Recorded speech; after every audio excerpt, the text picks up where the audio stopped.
8월 24일 수요일입니다. 오늘은 나훔 3장 1절로부터 19절까지 말씀. 하나님의 영광을 짓밟은 때가 라는 제목입니다. 하나님의 영광을 짓밟은 때가. 오늘 본문 3장은 니느웨가 받을 심판의 그 이유가 무엇이고 그 멸망의 모습이 어떤지 아주 생생한 묘사로 묘사해주고 있어요. 니느웨가 얼마나 철저하게 황폐해질 것인지를 예고해주고 있죠. 그리고 다시 니느웨는 회복되지 못할 것이다 라고 선포하고 있습니다. 1절은 이렇게 시작합니다. 화 있을진저 피의 성이여 그 안에는 거짓이 가득하고 포악이 가득하며 탈취가 떠나지 아니하는도다. 니느웨를 피의 성이라고 지금 묘사를 하고 있네요. 피 보기를 좋아하는 백성들이라는 뜻이에요. 그러니까 니느웨 사람들은 피 보는 것을 아주 즐겨 하는 사람들이라는 거죠. 그리고 그들은 사람을 죽이는 일을 아주 쉽게 했다는 얘기예요.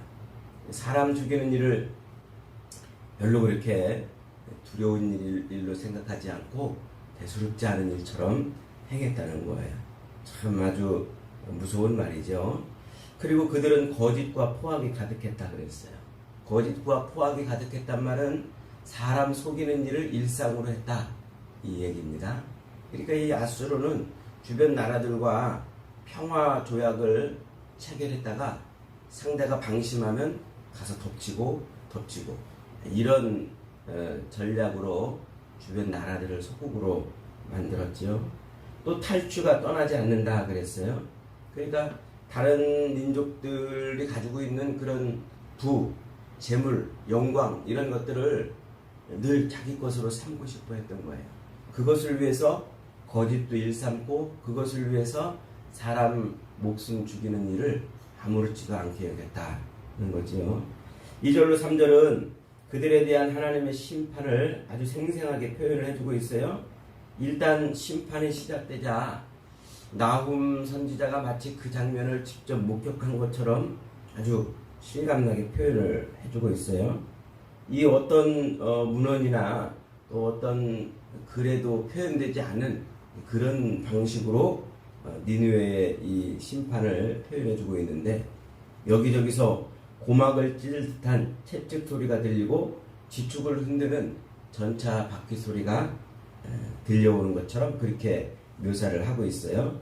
그러니까 휙휙하는 2절에 보니까 휙휙하는 채찍 소리, 윙윙하는 병거 바퀴 소리 이렇게 지금 묘사를 하고 있는데 요거는 좀 뭐라고 그럴까요? 이 히브리어에는 의성어가 없어요.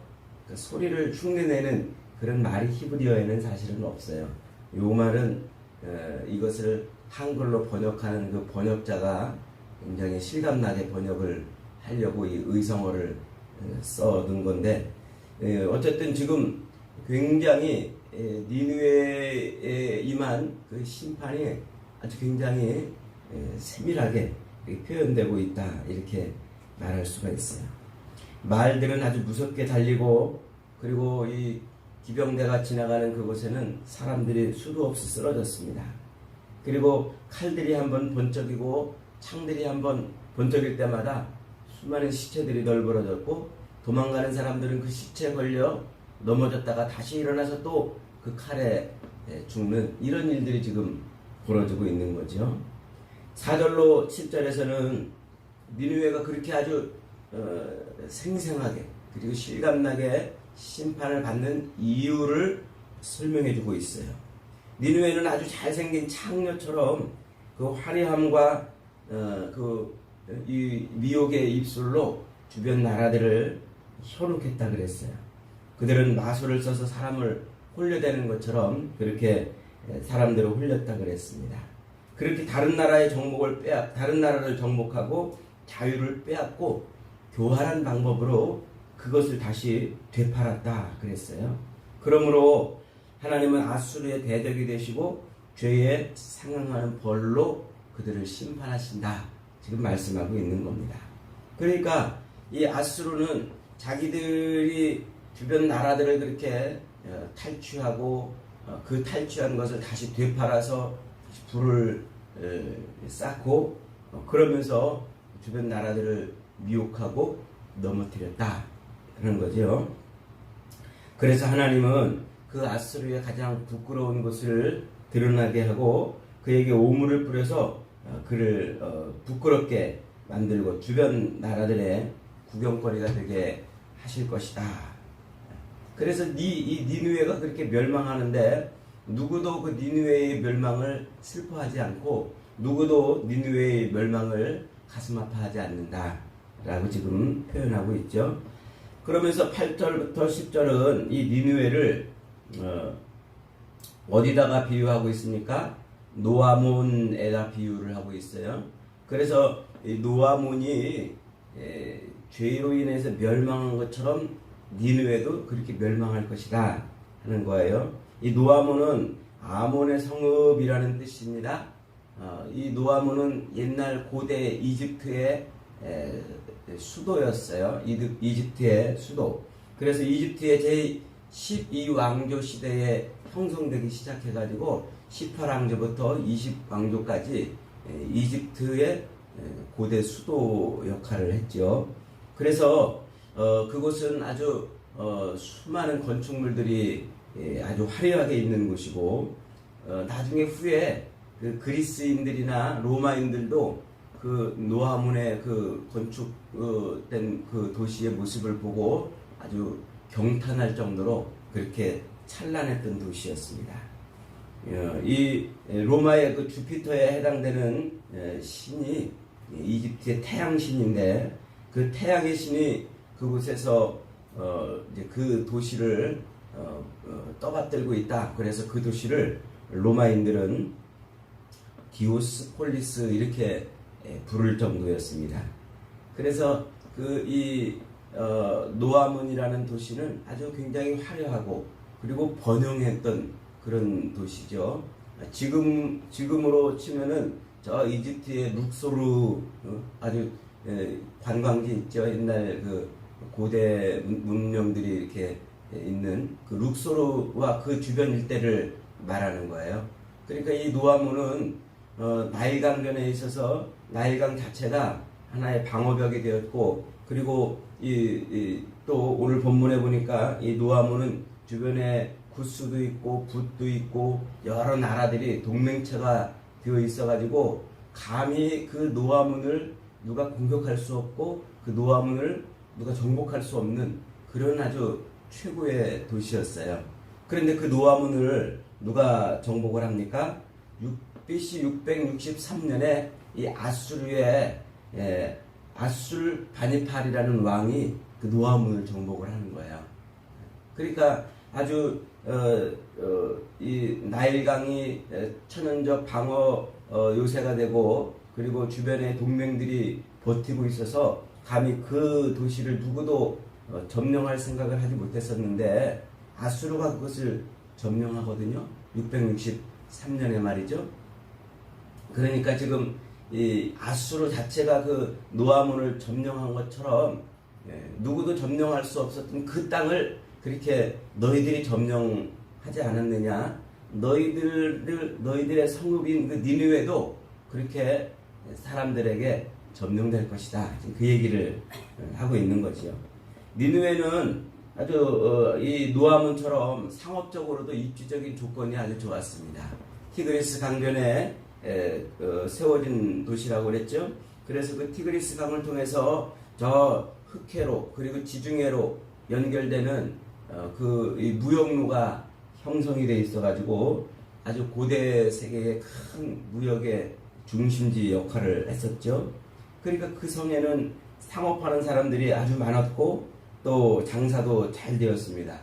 부와 재물이 쌓여 있는 도시라고 그랬죠. 바로 그 부와 재물이 쌓여 있는 그들이 쌓아놓은 그 부와 재물 그것이 그들의 멸망의 단초가 됐다는 거예요. 그들이 그렇게 주변 나라들을 털어가지고 자기들의 그 부를 쌓고 재물을 쌓아뒀던 그것이 오히려 화를 불러일으키는 이유가 되었다. 그렇게 말하고 있는 거예요.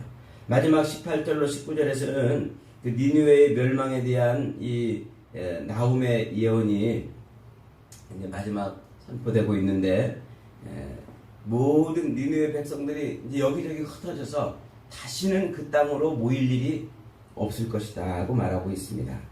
그리고 다시는 그 흩어졌던 백성들을 모을 왕도 이제 나오지 않을 것이다 그렇게 말합니다.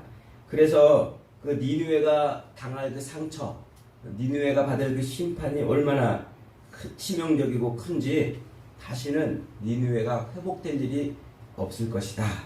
완전한 멸망을 말하는 거죠. 그러니까 니느웨는 이제 역사 속에서 완전히 사라질 것이라고 선포를 하고 있는 겁니다. 나훔의 예언이 선포된 지 불과 한 반세기 만에, 반세기도 채 안 돼가지고 실제로 이제 니느웨는 멸망을 하게 돼요. 그래서 612년에 이 바벨론과 메대의 연합군에 의해서 니느웨가 멸망을 하게 되지요. 아주 니느웨는 그래서 철저하게 멸망을 합니다. 철저하게. 그래서 니느웨는 역사 속에서 완전히 사라지는 그런 도시가 되죠. 그러니까 이 아수르는 세계 최초로 이 아시리아, 우리가 역사에서 일반 역사에서 아시리아라는 나라를 배우지 않았습니까? 그 아시리아라고 불리는, 성경에서는 아수르라고 불리고, 이 아수르의 수도가 니느웨인데, 이 아수르 제국은 처음으로 제국이라 불렸지만은 흔적도 찾아볼 수 없을 만큼, 그리고 완전한 파괴, 완전한 멸망을 이루게 되는 것이죠. 왜 하나님께서는 이 아수르, 니느웨를 이렇게 철저하게 심판하시고 이렇게 철저하게 멸망할 것이라고 말씀을 하고 계신 것일까요? 어제 우리가 읽었던 2장 2절 말씀이죠. 다시 한번 2장 2절 말씀을 봅니다. 여호와께서 야곱의 영광을 회복하시되 이스라엘의 영광 같게 하시나니 이는 약탈자들이 약탈하였고 또 그들의 포도나무 가지를 없이 하였습니다. 그러니까 이 니느웨가 북이스라엘 백성들을 약탈하고 그들을 정복했는데 그들의 포도나무 가지까지 완전히 다 잘라버렸다는 얘기예요. 그러니까 이 북이스라엘의 대를 거기서 끊어버린 거예요. 하나님의 백성의 대를 그들이 끊어버린 거죠.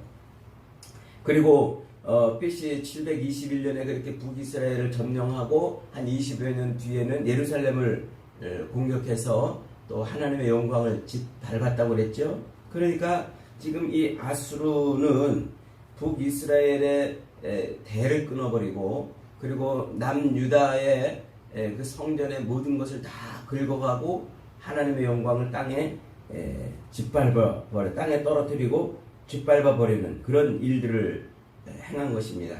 그러니까 하나님은 지금 이 니느웨를 그렇게 하나님의 백성의 영광을 짓밟아버리고 하나님의 영광을 땅에 떨어뜨려버린 그 니느웨를 하나님이 심판하심으로 뭘 하시겠다는 거예요? 하나님의 영광을 되찾으시겠다는 거예요. 하나님의 백성의 그 영광을 다시 회복해주고 그리고 그것으로 말미암아 하나님의 영광을 되찾게 하겠다. 이것이 지금 하나님께서 니느웨를 심판하시는 이유인 겁니다. 그러니까 이 니느웨는 이 1장 1절에 그랬잖아요. 이 엘고스 사람 나훔의 묵시의 글이라 그랬잖아요. 이 묵시라는 말이 뭐라고 그랬어요? 종말론적인 의미라고 그랬지 않습니까? 그러니까 이 아수르, 하나님의 백성의 대를 끊고 하나님의 영광을 하나님의 성전을 탈탈 털어가고 하나님의 영광을 땅에 떨어뜨린 그런 존재로 등장하는 이 아수르. 이 아수르를 하나님이 멸하시는데 완전히 흔적도 남지 않을 만큼 그렇게 멸망시키시는 거예요. 요 그림을 언제 또 쓴다고요? 종말에 또 쓰신단 말이에요. 바로 요 그림. 그래서 이 나훔 선지자의 이 나훔서가 바로 이 마지막 때에 하나님의 백성들을 공격하고 그 백성들의 영광을 짓밟고 그러므로 하나님의 영광을 땅에 떨어뜨린 그런 세력들을 마지막 때 하나님이 어떻게 하신다고요? 하나님이 진멸하시는 그런 그림으로 등장을 하는 거예요. 그래서 하나님의 이 백성들을 짓밟고 하나님의 영광을 땅에 떨어뜨렸던 그런 나라가 두 나라예요. 하나는 오늘 이 나홈을 통해서 소개하고 있는 이 아수르라는 나라와 또 하나는 이 바벨론이라는 나라예요. 그래서 아수르는 북이스라엘을 완전히 진멸하여 대를 끊어버렸잖아요. 그리고 바벨론은 남유다를 짓밟고 성전을 허물어버리고 포로로 잡아갔단 말이에요. 그래서 이 두 세력, 그 두 세력이 종말에 하나님의 완전한 심판의 대상이 되는 거예요. 그래서 이 구약의 끝자락에서는 아수르가 그렇게 심판받을 것을 설명하면서 또 신약의 끝자락에서는 요한계시록에서는 이 바벨론을 그렇게 은유적으로 갖다가 쓰고 있는 거죠. 이게 종말론적인 묵시라는 의미예요. 그러니까 하나님의 백성들을 짓밟고 하나님의 영광을 탈취하여 그 영광을 땅에 떨어뜨린 그런 세력들을 하나님이 어떻게 하시겠다? 완전히 멸하시면서 하나님의 영광을 다시 회복하시겠다. 이렇게 말씀을 하시는 것이죠. 여러분, 그런 로마서 1장 13절에서 사도 바울은 우리 인류의 죄악을 이렇게 설명해 주고 있어요. 썩어지지 아니하는 하나님의 영광을 썩어질 사람과 새의 짐승과 기어다니는 동물의 모양의 우상으로 바꿨다. 그러니까 우리 인류가 짓고 있는 죄가 뭐냐면 하나님의 영광, 썩어지지 않은 하나님의 영광을 썩어질 사람의 영광과 동물이나 이런 것들로 바꿔서 섬겼다는 말이에요. 그러니까 하나님을 온전히 하나님으로 섬기지 않고 우상을 섬기는 그 행위가 곧 하나님의 영광을 탈취하는 그런 죄라고 지금 말씀하고 있어요. 그래서 로마서 3장 23절에서 모든 사람이 죄를 범하였음에 하나님의 영광에 이르지 못하더니 라고 선포를 하고 있는 거예요. 그러니까 하나님이 만들어 놓은 백성들이 하나님의 영광을 드러내야 되는데 그 영광을 드러내지 못한 것이 바로 죄라고 지금 지적을 하고 있고, 그래서 그 죄에 대한 하나님의 심판이 어떻게 될 것인가 하는 것을 이 니느웨의 멸망을 통해서 지금 보여주고 있는 거예요. 요한복음 12장 28절로 30절에 가면은 예수님께서 십자가에 달리시기 얼마 전에 이렇게 기도하시는 장면이 나와요. 요한복음 12장 28절입니다. 아버지여, 아버지의 이름을 영광스럽게 하옵소서 하시니 이에 하늘에서 소리가 나서 이르되 내가 이미 영광스럽게 하였고 또다시 영광스럽게 하리라 하시니 곁에 서서 들은 무리들이 천둥이 울렸다고도 하며 또 어떤 이들은 천사가 그에게 말하였다고도 하니 예수께서 대답하여 이르시되 이 소리가 난 것은 나를 위한 것이 아니요 너희를 위한 것이니라. 이렇게 말씀을 합니다. 이게 예수님의 기도예요. 요한복음 12장에 나오는 이 나사로를, 죽은 나사로를 살리시고 사람들에게 공격받는 그때에 예수님이 지금 하늘을 향해서 기도하는데 뭐라고 기도합니까? 하나님의 영광을 드러나게 해달라고 기도를 하고 있는 거예요. 그래서 하나님의 영광이 드러나는 것, 자신을 통해서 십자가를 짊어지는 그 순종을 통해서 하나님의 영광이 드러나기를 그렇게 소망하고 계신 거죠. 그러니까 예수님의 처음 소원도 하나님의 영광이고 마지막 소원도 하나님의 영광이었던 것입니다. 이 땅에 오셔서 자기를 십자가 제물로 그렇게 드린 것이 곧 누구를 위한 것? 아버지의 영광을 위한 것이다. 이렇게 말씀하고 있는 거예요. 그러니까 예수님이 이 땅에 오셔서 하신 일이 뭐냐면 하나님의 영광을 드러내는 것. 하나님의 하나님 대신이 나타나는 거예요.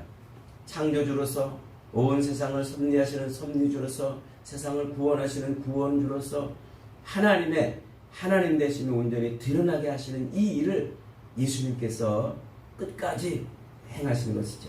그래서 사도 바울은 고린도 교회를 향해서 고린도전서 10장 31절에서 이렇게 말합니다. 그런즉 너희가 먹든지 마시든지 무엇을 하든지 다 하나님의 영광을 위해서 하라. 우리가 이 땅을 사는 이유가 뭐라고요? 하나님의 영광을 위해서. 우리가 이 땅을 사는 데 있어서 가장 중요한 게 뭐라고요? 바로 하나님의 영광이라는 거예요. 여러분, 지금 여러분이 살면서 가장 중요하게 여기는 게 무엇입니까? 그것이 하나님의 영광이 되기를 바랍니다. 하나님의 영광을 드러내는 것, 그것이 우리가 이 땅을 살면서 행해야 될 것입니다. 그걸 위해서 예수님은 우리를 구원해 주셨고 우리를 하나님의 백성이요 하나님의 자녀가 되게 하신 거예요. 지금도 사탄은 끊임없이 우리를 충동하여서 하나님의 영광을 가로채며 살도록 하지 않습니까? 미혹의 영에 끌려서 그래서 우리는 어쩌다가 또 하나님의 영광을 가리는 그런 인생을 살 수가 있습니다. 여러분, 우리를 미혹해서 하나님의 영광을 가리려고 하는 악한 미혹의 영에 붙들려 사는 것이 아니라 성령에 붙들려 살기를 바랍니다. 그래서 먹든지 마시든지 무엇을 하든지 다 하나님의 영광을 위해서 하시기를 바랍니다. 저와 여러분의 매일매일 삶, 살아 숨쉬는 모든 것이 다 하나님의 영광을 위한 것이 되어서 하나님의 살아계심을, 하나님의 하나님 되심을 마음껏 드러내는 복된 인생들이 다 되시기를 주님의 이름으로 축복합니다. 아멘.